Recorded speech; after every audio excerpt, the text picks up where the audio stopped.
Hello students, good morning to all of you. So now I'm just going to solve a problem and ये problem जो है IIT 2012 JEE के exams में पूछी गई है. So इस प्रॉब्लम में क्या है कि there is a current loop. ये करंट लूप जो है एक्स वाई प्लेन में दिया गया है, रखा गया है इसे एक्स वाई प्लेन में. एंड आपसे पूछा गया है what is the magnetic moment of this current loop. आपसे मैग्नेटिक मोमेंट इस करंट लूप का पूछा गया है. ये करंट लूप जो है एक एक्स वाई प्लेन में है और ये भी क्वेश्चन में दिया गया है कि जो यूनिट वेक्टर के कैप है it is coming out of the plane of the paper. Means जो आपका अभी जो बोर्ड आपको दिख रहा है इससे आउटवर्ड डायरेक्शन में के कैप का डायरेक्शन है. यूनिट वेक्टर के कैप का डायरेक्शन आउटवर्ड डायरेक्शन में है.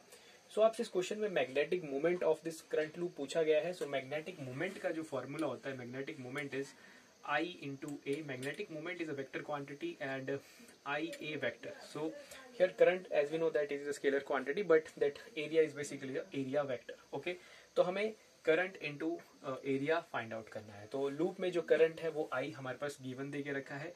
I is given to us कि इस लूप में I करंट गिवन है और इस लूप का हमें एरिया वेक्टर फाइंड आउट करना है. लाइक ये लूप एक्स वाई प्लेन में है तो किसी भी सरफेस का जो एरिया वेक्टर होता है वो उस सरफेस के परपेंडिकुलर होता है. तो ये जो लूप है वो एक्स वाई प्लेन में है, इसका एरिया वेक्टर बाहर की तरफ होगा, मतलब के कैप की डायरेक्शन में ही इसका एरिया वेक्टर का डायरेक्शन होगा. सो ये बात हम जस्ट नोट कर लेते हैं कि इसका एरिया वेक्टर का जो डायरेक्शन है वो बाहर की तरफ, मतलब के कैप की तरफ है. तो हमें निकालना है अब इसका एरिया. तो इस लूप में there are 4 semi circles, 1, 2, 3, 4. 4 semi circles हैं यहाँ पर और साथ ही साथ में यहाँ पर एक स्क्वायर भी बीच में फॉर्म हो रहा है. ओके, एंड ये गिवन है क्वेश्चन में कि स्क्वायर का जो और ये जो पूरा यहाँ पर डायमीटर है इस सेमी सर्कल का वो ए दे के रखा है. तो इस स्क्वायर के साइड्स हो जाएंगे ए ए ए. सो स्क्वायर का एरिया बनेगा ए स्क्वायर. सो हम बेसिकली इस पूरे लूप का एरिया निकालने जा रहे हैं जो कि एक स्क्वायर से बना है और साथ में ये 4 सेमी सर्कल्स हैं.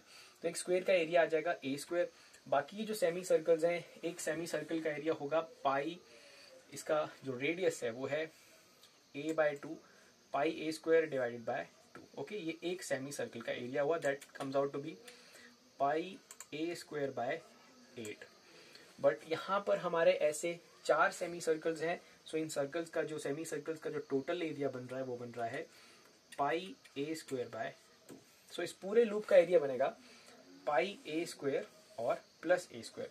ये पाई ए स्क्वायर बाय जो 2 है ये बन रहा है इन 4 सेमी सर्कल्स का एरिया और ए स्क्वायर बन रहा है इस स्क्वायर का area. So total area is pi a square bye 2 plus A square. तो हम ए स्क्वायर को कॉमन ले लेंगे. So it is like pi by 2 plus 1. So area is a square pi by 2 plus 1 and this area is basically in the formula of magnetic moment, like this is the area vector. So there is a direction associated with this also. So इसका direction है k cap. Okay students, तो इसका answer आ जाएगा आपके पास magnetic moment का. magnetic moment is I multiplied by pi by 2 plus 1 a square k cap. So this is the answer for this question.